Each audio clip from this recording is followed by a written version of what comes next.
बेशक न्यूज 24/7 में आप सभी को सुस्वागतम। दर्शक, प्रकृति की पूजा और आस्था का लोक पर्व छठ महापर्व की शुरुआत आज से ही हो रही है। 4 दिवसीय ये पर्व प्रकृति को देवियों सम्मान, परिवेश की स्वच्छता, नदी या जल स्रोत का महत्व और ऋतु परिवर्तन से जुड़ा हुआ है।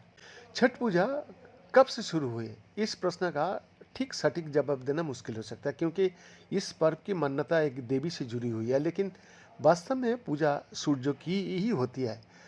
वेदों से लेकर पौराणिक आख्यान में सूर्य पूजा का तो विस्तार से उल्लेख मिलता है, लेकिन छठी माता का सीधा जिक्र नहीं मिलता। हालांकि भारत की लोक परंपरा जो कि बच्चों के जन्म से जुड़ी हुई है, उसमें षष्ठी तिथि का बहुत महत्व है और बच्चों का जन्म के 5वें दिन छठे दिन उनकी छठी संस्कार की विधि किया जाती है।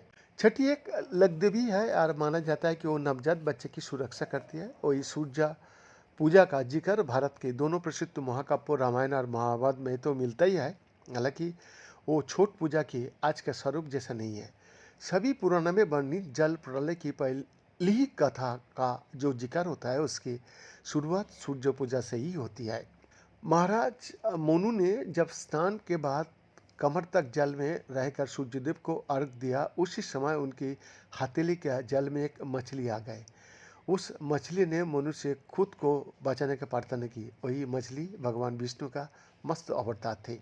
इसी तरह वैदिक ऋषिगण स्नान के बाद कमर तक जल में खड़ा होकर सूर्य उपासना करते रहे हैं। रामायण में जब भगवान राम और माता सीता वनवास को निकले, तब देवी सीता ने गंगा के जल में खड़े होकर अयोध्या की सुरक्षा और अपनी सफल वनवास की कामना की थी।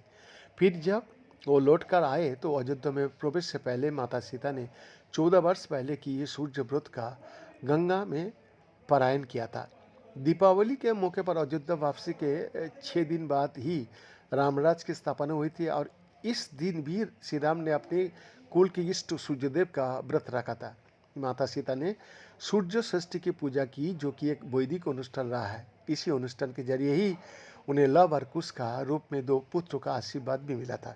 चंपारण यानी बिहार भारत की और मध्य प्रांत यानी माफ कीजिएगा मध्य प्रांत यानी नेपाल में ये विश्वास है कि अयोध्या छोड़ने के बाद सीता ने नारायणी यानी गंडकी नदी के किनारे चित्रवन जिले में भारत नेपाल सीमा पर स्थित वाल्मीकि आश्रम में निवास किया। उस समय उन्होंने नेपाल में सूर्य पूजा का अनुष्ठान किया, इसलिए छठ की मान्यता नेपाल में भी गहरा में है। बेन का एक्सक्लूसिव रिपोर्ट, बेसनी 24/7 रांची।